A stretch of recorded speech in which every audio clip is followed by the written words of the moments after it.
bonsoir. Vous allez bien? Oui, je vais bien, merci. Et vous? Bah écoutez, ça va.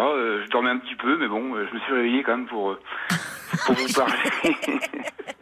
Je suis désolée, Jacques, alors. On a Non, mais c'est pas perturbé grave. votre sommeil. C'est vrai qu'il est en plus un peu plus tard que d'habitude, parce qu'il est minuit 44, bientôt 45.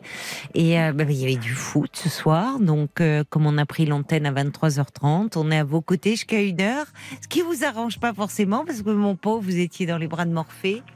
Oui, écoutez, pour la France, je me lève, hein. Je vais dire ça comme ça. Pour la France, vous avez dit? Non, oui, c'est ça, oui. J'ai beaucoup d'humour, hein, mais enfin... D'accord. Voilà, donc, je m'appelle Jacques, je suis de Bretagne. Oui. Et puis, bienvenue, Jacques de Bretagne. Voilà, c'était pour un peu parler de mon histoire que... Oui. Je pense qu'actuellement, on est beaucoup à se plaindre de beaucoup de choses, hein. C'est vrai que la vie n'est pas facile, hein, je comprends très bien. Et moi, c'est pour vous parler un petit peu de mon histoire. Donc, il y a 3 ans et demi, je faisais 122 kilos. C'est énorme, hein. Je fumais énormément. Oui. Énormément. Ça a été jusqu'à 3 paquets par jour, hein. Oh là là. Oui. Oui. Ah oui, c'est énorme. Ouais, c'est énorme. Hein. Ouais, c'est énorme, c'est fou, hein. Voilà, quoi. Et j'étais un peu suite à une séparation, je vais pas rentrer dans le détail, hein, tombé un peu dans l'alcool, quoi. Et oui, c'est tout ça après une séparation ou... Voilà, ouais, voilà. Ça, vous étiez mal et donc beaucoup l'alcool. Ça va ensemble, hein, parfois, l'alcool, le tabac. Tout les addictions, oui. Tout est lié. Et le poids, parce que je sais pas, vous aviez quel âge il y a 3 ans et demi, Jacques? J'ai 47, quoi. 47, ans, vous avez. Et vous avez toujours été corpulent ou c'est aussi là, après la séparation si vous voulez, j'ai été opéré du dos en 2010. Oui. Et j'ai perdu mon emploi, hein. Parce que c'est comme ça, je travaillais dans l'agroalimentaire et puis j'ai perdu mon emploi. D'accord. Vous savez, faut pas croire, hein, quand on peut porter des choses, on met à la porte, hein. C'est la vie, c'est comme ça, hein. J'ai pas à me plaindre, mais bon. Bah si, quand même, si, parce que c'est peut-être aussi votre travail qui vous avez créé ces problèmes aussi articulaires, mais au niveau du squelette, donc si. Oui. Si, le travail peut abîmer aussi, hein, le corps. Hein. Voilà. Ah oui. Oui, c'est sûr. Donc, voilà. Donc, séparation en 2013, descente vraiment aux enfers, ouais. Oui. Ouais. Et oui, opération en 2010, vous perdez votre emploi. 2013, vous perdez, vous séparez, ça fait beaucoup. Oui. Et donc, moi, je voudrais dire que le tabac et l'obésité, ça fait pas très bon ménage, hein. Le tabac fait pas bon ménage avec beaucoup de choses. Mais oui. Je pense que ceux qui fument, ceux qui m'écoutent, je pensais pas que ça pouvait avoir des conséquences aussi loin aussi, quoi. Ah bon, qu'est-ce que ça a eu comme conséquence? Alors, opération du cœur pas opération du cœur, le dos en 2010, 2011, une artère de Boucher, ça commence. Ah oui. Voilà. Oui. C'est pas rien, hein. Ben non. Puis, 1 ou 2 ans après, on m'a mis une pile, ouais. Ah oui. Ouais, quand même, hein. Ah oui, jeune. Oui, bien sûr. Non, mais vous voyez un peu le délire, quoi. Oui. Et donc, ça continue, puis staphylocoque doré sur la pile après. Oh là là, c'est pas vrai. Je savais pas qu'un staphylocoque peut aller sur une pile. Ouais, ça, hein. Bah oui, je pensais que c'est pas un environnement pour lui sur lequel il aime se développer. Enfin, il y a tout autour, quoi. Voilà, mais apparemment, c'était... Oui. Donc... Oui, vous avez enchaîné les catastrophes, quoi. Ouais, c'est pas... disons que j'en ris un peu, j'en ris... Aujourd'hui, oui. Parce que vous allez mieux, ça semble être derrière vous. Mais bon, sur le moment, je comprends qu'à un moment... Et malgré, c'est ça, vous parlez, intervention du dos, vous perdez votre boulot, artère de Boucher, problème, vous vous séparez. Et c'est à ce moment-là que vous étiez mis à fumer 3 paquets demi. Je fumais depuis longtemps déjà. Hein. Oui, d'accord. Peut-être que je fumais un petit peu... Un petit peu plus encore. Ben oui, quand on va mal, c'est ça. Alors parfois, c'est un gros problème de santé qui peut faire arrêter prise de conscience. Et puis donc, en 2016, je crois. Je vais chez le cardio, j'avais 46. Et il me dit, il regarde mon cœur et puis il me dit, si vous continuez comme ça, c'est fini. Oh là là. Merci docteur, je vous dois combien? Je sais plus. Oh non, je préfère en rire parce que c'est brutal. Mais bénéfique. Ah bon, ça a été bénéfique pour vous. Tant mieux, parce que ça l'est pas pour tout le monde, mais tant mieux. Vous, ça a été un... là, vous êtes dit... Je pense que... C'était un électrochoc, quoi. Vous êtes dit, il faut que j'arrête, il faut que je fasse quelque chose. Bien sûr. Oui. Je pense que... Tant mieux, alors. On peut rester malade, on peut rester à moitié déprimé, on peut être resté à moitié... Et puis on peut rester comme ça toute sa vie, hein. Oui. Si on vous le dit pas. Oui, c'est vrai. Oui, je comprends. Ça a été au fond un déclic, Alors il pose parce que je continue, hein. Il pose son appareil, il me dit, écoutez... Oui. Posez-vous la question, comment vous allez faire pour vous en sortir? Oui, d'accord. Oui, il a ouvert quelque chose. Il a ouvert quelque chose. Oui. Et il me dit, donc je réfléchis, je sors de là, j'étais un peu catastrophé, quoi. Enfin, j'étais... oui, je comprends, oui. Et puis, donc après, je suis parti en cure cardiaque. En cure, il y a des cures cardiaques? Bien sûr, hein, de réadaptation cardiaque, bien sûr. Ah, je ne savais pas. D'accord. Donc on vous réapprend à manger. Oui. Bon, j'étais un peu monté sur le vélo, un peu pour essayer de faire un peu, j'avais perdu 2 ou 3 kilos.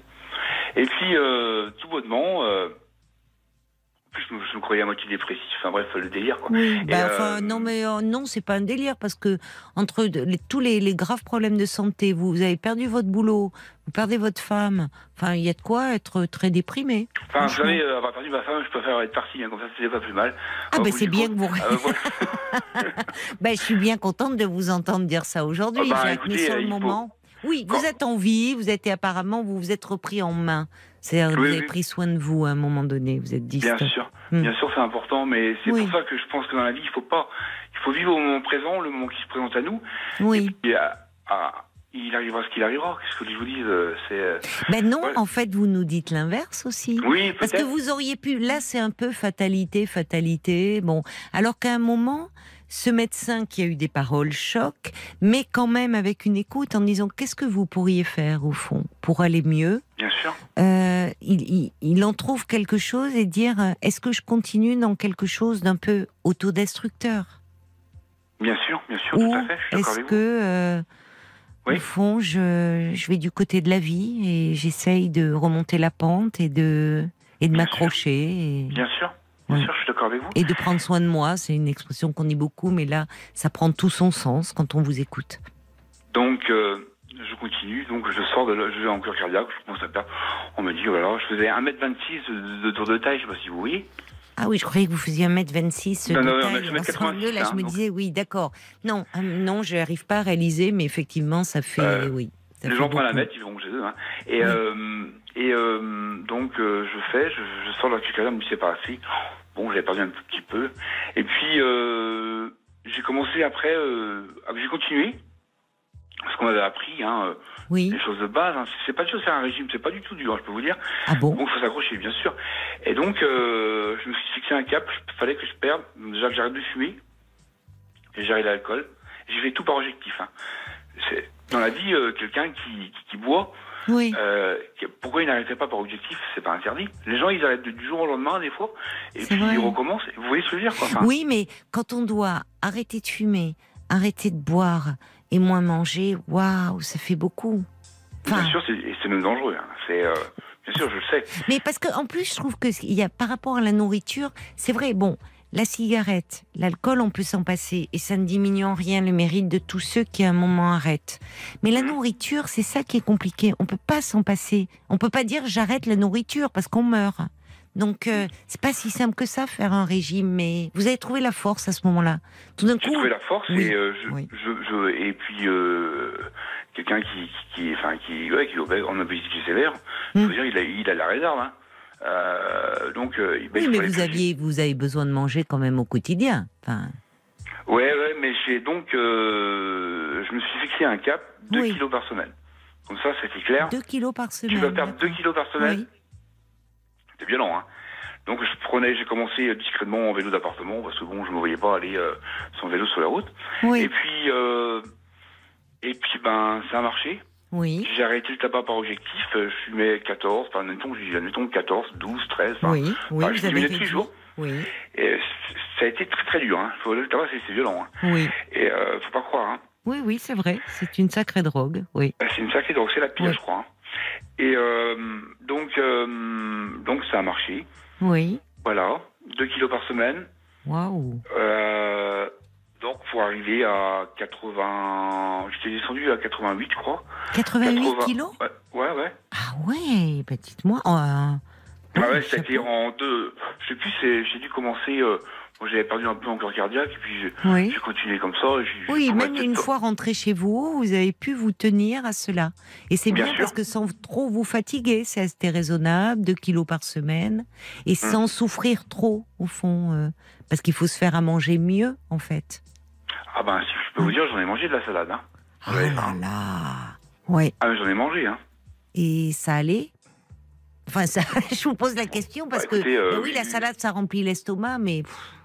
Ouais, mais bien sûr, j'ai mangé équilibré, hein. J'ai mangé des viandes blanches, j'ai mangé... oui, c'est ça. Enfin, j'ai pas fait n'importe quoi, quoi. Enfin, il fallait manger... Enfin, je sais pas, j'ai mangé des nouilles, mais... Oui, bah il y avait derrière une détermination farouche, hein, Jacques. Hein. Il n'y a pas de mystère, hein. Oui. Donc, je suis revenu au mois de septembre voir le cardio. Et je lui remercie toute ma vie parce que sur une phrase, il a tout changé, quoi. Ah, et alors, quand vous êtes revenu le voir, donc vous aviez minci, vous aviez arrêté, et vous êtes venu pour lui dire... et non, j'étais convoqué pour une visite de contrôle. Et alors, qu'est-ce qu'il vous a dit quand il vous a vu arriver comme ça? Il était à la bourre au départ, et... Oui. Et il était à la bourre, et puis, dépêchez-vous. Oui. Et puis, il était derrière moi, et puis arrivé dans le bureau, il me dit, on dirait un autre homme. Oui. Oui. Ouais, c'est un sacré moment, hein. Oui. Il était ému, au fond. Moi aussi. Oui, oui, je comprends. Il tremblait avec sa feuille, et puis... ah oui. Non, mais il me dit, on dirait un autre homme. Oui. Je me suis dit, t'en as sauvé un, c'est lui, quoi, c'est moi, quoi. Oui. Vous avez dû lui faire un bien fou à votre cardiologue. Tout à fait, ouais. Vraiment, parce que il envoie, comme vous dites, il peut pas sauver tout le monde, mais là, de se rendre compte que ses paroles, ou peut-être après il s'est dit, j'y suis peut-être allé un peu dur, et puis finalement non, il y a eu quelque chose, et de voir que vous aviez trouvé la force, quoi. Et... Ouais, oui, ça a été, mais bon, après, voilà, quoi. Et puis, aujourd'hui, ou alors? Donc, mais par contre, faire un régime, c'est vrai, pour manger, va trouver dur, mais le plus dur, c'est faut pas croire qu'on a fait un régime qu'on a gagné, quoi. Oui, c'est sur la durée, vous voulez dire. Sur la durée, ouais, que beaucoup se trompent, quoi. Oui. C'est que des fois... Oui, parce que vous pouvez pas manger de la salade tout le temps, quoi. Bah non, et après, moi j'avais... Il faut manger un peu, oui, c'est ça. Je m'empêchais pas de manger de la salade, mais oui, bien c'est hyper grave, quoi. Mais il faut à peu près 3 ou 4 ans pour bien stabiliser le poids. Oui, voilà. Oui. Après, mais vous y êtes aujourd'hui, alors? Bien sûr, je suis à 89 kilos, là. Oh là là, c'est incroyable, Jacques. Hein. Et aujourd'hui, vous fumez plus Je continue. Et je me suis réveillé un matin, je me suis dit, mais comment ça se fait, toi, que t'arrives à... Parce que moi, je me suis toujours considéré comme un idiot parfait. Hein. Je peux vous dire... Pourquoi ça? Oh, parce que c'est comme ça. Et j'ai donc je regarde comment tu peux arriver à faire 3 ou 4 trucs. Alors certains ils font une chose, ils sont heureux, tant mieux pour eux, hein. Et là je me suis intéressé au qui est actuellement la mode, les hauts potentiels. Les hauts potentiels, et je ne savais pas que j'étais haut potentiel. J'étais resté comme ça pendant des années sans savoir que j'étais. Ça a pu créer un décalage, une hypersensibilité, finalement beaucoup de souffrance. Et... Voilà. Oui, comme il a raison, votre cardiologue, vous êtes un autre homme finalement. Vous êtes aujourd'hui parti à la découverte de vous-même. Et quelle volonté! Franchement, moi je suis admirative de votre parcours, de votre volonté, Jacques. Il y a aussi des auditeurs, Théodora, elle dit l'humour, quand on vous écoute aussi, c'est un moyen d'avoir une bonne santé. Quand on veut vivre, tout est possible. Théodora, elle vous comprend très bien parce qu'elle dit l'an dernier, j'ai failli mourir, j'ai perdu 43 kilos. Tout est possible quand on veut vivre. Elle dit bravo vraiment à Jacques, je l'applaudis, bravo à lui. Et il y a Evelyne de Lisieux aussi qui dit quelle force, quelle détermination, chapeau à vous. Un petit message, Paul, j'imagine. Juste les Jacques qui parlent au Jacques, parce que qui écrit vous faites preuve d'une belle énergie, votre prise de conscience et votre rebond sont remarquables, bravo. Et la chauvine Sylvie qui dit sympa ce breton, bravo, bel exemple de persévérance, drôle en plus, un franc-parler extra. Oui. Vous avez bien fait. Vous voyez, moi je culpabilisais, on l'a réveillé, le pauvre Jacques. Ça valait le coup. Rendormez-vous vite maintenant, c'est important aussi pour la santé, mais ça valait le coup de vous entendre. Et bravo, vraiment, pour votre volonté. Je vous embrasse, Jacques. Bien sûr, et belle que nuit à personne vous. n'ait l'espoir. Merci pour ce message d'espoir.